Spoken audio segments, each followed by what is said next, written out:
Well, Shay, thank you so much for joining us on BZen. It is a pleasure to have you here. Thanks. It's a pleasure to be here.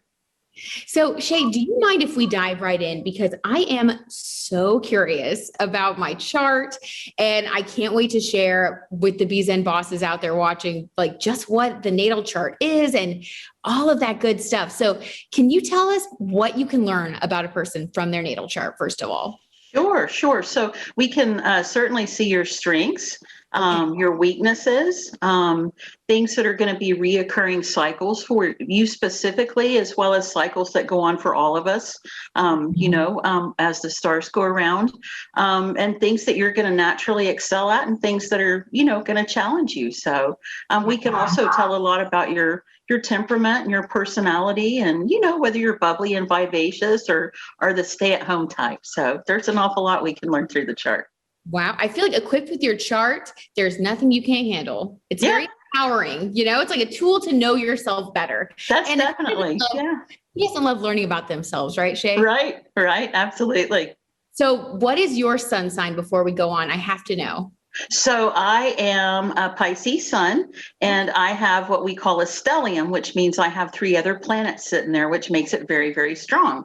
Very intuitive, right? Okay, cool. Yeah.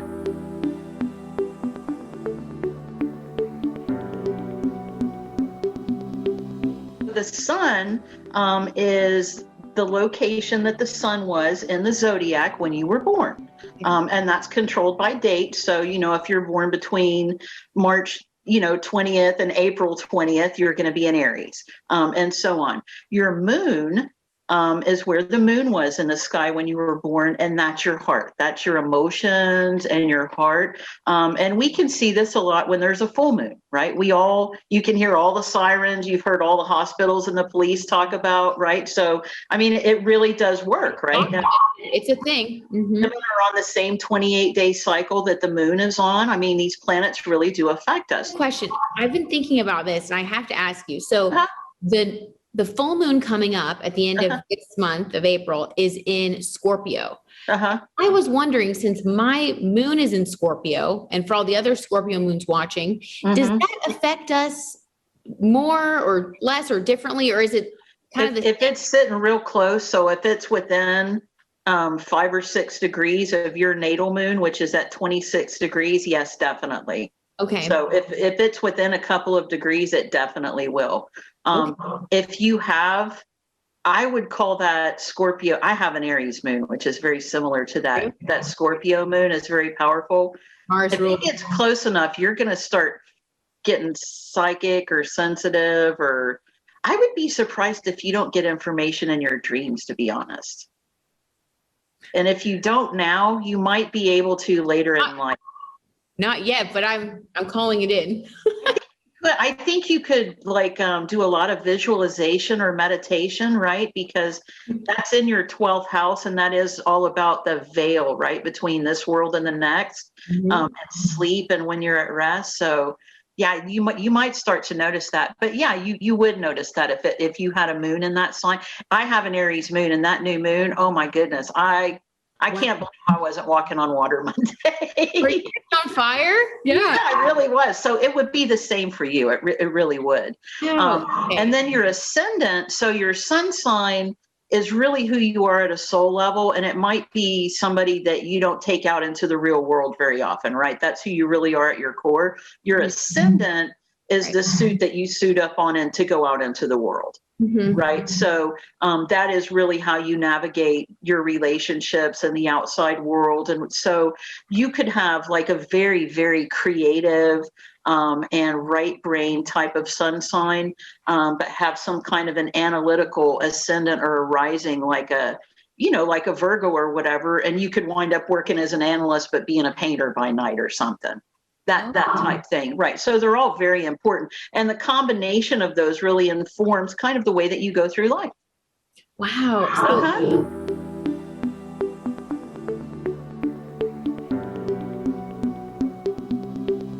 Do you notice more of someone's rising or their sun sign when you meet them and have conversations with them? Like, how do people casually, you're going to notice their ascendant sign. Okay.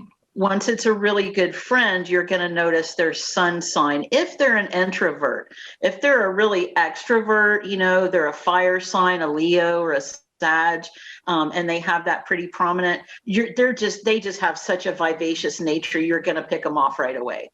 Okay.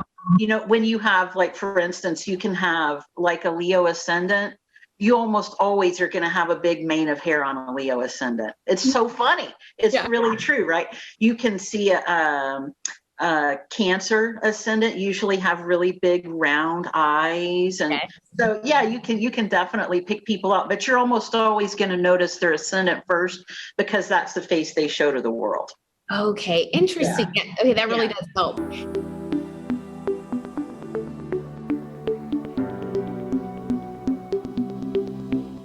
Well, Shay, I would love for you to read my chart or tell us about what you've seen. Okay.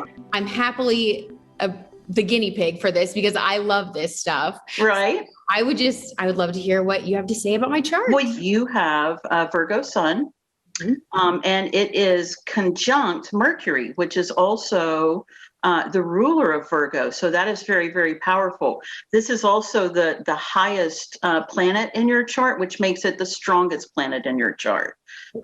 This is also in the 9th house, which is a bigger view of the world. It's a bigger picture. It's higher learning, it's ethics, it's law, it's spirituality, and things like that. One of the features that really jumps out in your chart is that you have this big grand cross, right? So this big grand cross is a series of what we would call T-squares, where you actually have two planets across the sky from each other, and they're kind of in contention because they're both trying to be in control. And then they make another aspect that's a little bit not rough, but you have to work at it, right? That we call a square. You have a Sagittarius rising. You have that Virgo right up at the midheaven at the top of your chart. And you have what is driving your chart is that Virgo, right? That is, Virgo is self-mastery, I think, on a spiritual level and a purity of soul, right? So Virgo is always in service to others. And they're perfectionist and highly analytical. And then you have another really powerful aspect that is also part of that Grand Cross. In your first house, you have Mars in Capricorn. And Capricorn also is really about perfection and mastery, but this is on a physical plane, right? So this is reputation and honor. It's the gift you share, and it's the gifts that you receive for the gifts that you share. And from that Capricorn, that Mars in Capricorn in the first house, it makes these two aspects to what we call the nodes of the moon. And the nodes of the moon, a lot of people would say, was your destiny. One of them represents the gifts that you came in with that are easy to you. And one of them represents the place in your chart, which are the gifts that you're supposed to develop. And these gifts don't normally come easy to you, but it's where your happiness lies, right? And it's going to be your greatest accomplishment. And this happens for you in the sign of Aries, which is really a trailblazer and a go-getter, and they're courageous, and they want to do things new, and they're really vivacious. And this is in the 4th house of our traditions, right? It's our emotional home. It's the traditions we get from where we grew up and the beliefs that we have from our family and our foundation. So you might have broke with the mold a little bit in a lot of ways in your family, right? You might be a real go-getter. You might have actually left home early. So you have the sign of Aries here, and your North Node is there. So you are very, very, very driven, right? But you really might have, I mean, I could see somebody like this having grown up in a Catholic family and coming home at 15 and saying, I've decided to be Hindu, you know, or something like that. Wait, Shay, hold on, stop. Hold the phone, you guys. Yeah. I am like, wow. Okay. Yes. I was raised Catholic and I got a degree in philosophy. Oh my goodness. It's like, what are you doing? Right. So this is so you really are living this chart, and that philosophy has a lot to do with that Sag rising, really, because Sag is all about that. And so this is really powerful. So it also hits that South node over there, which is more about kind of traditional blending into a group or what have you. So you've actually blended these very, very well, right? You've brought yourself into your career and you're sharing yourself through your career, right? So you have a little bit of tradition, it's the career, and you have your own channel, but you're very unique and it's all you and it's brand new, right? And you have this other really, really unique, that Virgo up there is really pretty traditional, right? It's an earth sign, and they are a perfectionist, but you also have that making these same type aspects that we call a square to your ascendant, which is Sag, and to your descendant, which is Gemini, which is where we see your relationships. And oddly enough, you have that Uranus energy sitting right on your ascendant, which is very similar to that Aries. It's vivacious, it's new, it's unconditional, it's entrepreneurial, right? These are visionaries. These are people that do things in all new ways. And so I really see you blending these energies and I would say bringing in a new type of spirituality almost, or a new way to look at spirituality and a new way to empower yourself.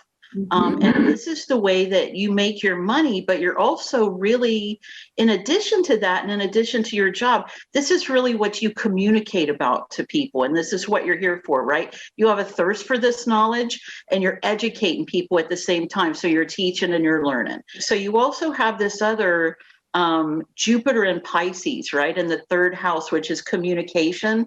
So Pisces is really all about spirituality, unconditional love. It's the esoteric. It's also very, very creative, right? And this is your third house of local community and local groups and communication. And this is also the house where we see teachers, right? And you have Jupiter here. So Jupiter is our good luck planet.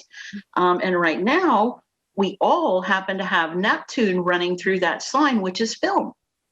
It's film and communication and things of this nature, right? So this really, and this is directly across the sky from your Virgo sun with that Mercury rising, right? So I could really see this going big for you.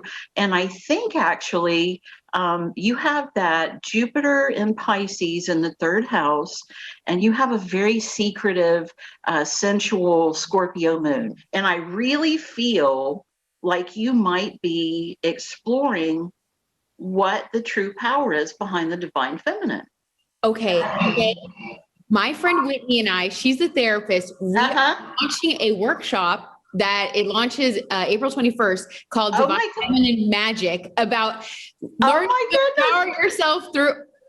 Oh my goodness. So you're living your chart, right? This is going to be fantastic for you. This is really going to be fantastic for you, right? This is the most amazing reading I have ever had in my life. Oh, thank you so much. You're flooring me over here. Oh, thank you so much. You knew nothing about me before this. I mean, just to tell our audience, like we've never met. You didn't know. I mean,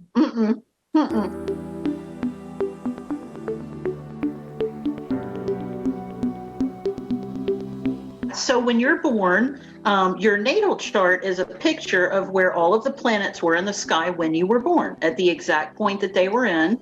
And then it really is like mathematics. If planets are within a 30 degrees or 60 degrees or 90 degrees, they make a connection.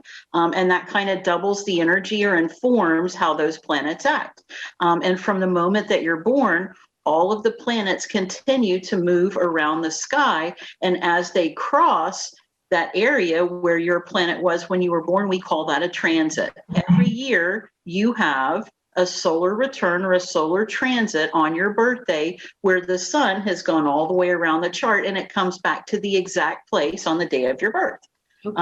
So the inner planets, the sun, the moon, Mercury, and Venus, when it hits a sensitive part in your chart, you usually get activated. And depending on what that aspect is and what planets are involved and what area of the chart, we know likely what area of life it's going to happen And is it going to be, is it good? Is it challenging? Is it going to bring something? Are you going to have to release something that'll let us know what's happening like that? It's amazing everything that you can find out about a person. Yeah. There's so many things that people can get into.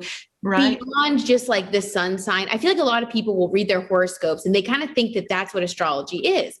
Yeah. And a part of it, right? But it's a good entry level. Sure. But there's so much more that really does help you get to know yourself, what's coming up for you, helps you feel a sense of purpose and inner strength. And I love that like the Sanctuary app provides this one-on-one connection where you can go on the app, connect with an astrologer like you're on the app. People can go on there right now and start connecting. And I feel like it's just such a good tool for navigating things when you're unsure or, self-improvement, all that good. I do too. I absolutely do. Plus, when you're really in your balance and you're living, like the road just opens up before you. It does. Yeah, it does. Right. So that's where we want to get everybody so that you don't have to struggle and you can get to be the best you that you are. Yeah. So I think this is going to be an exciting year for you. I'm happy we talked.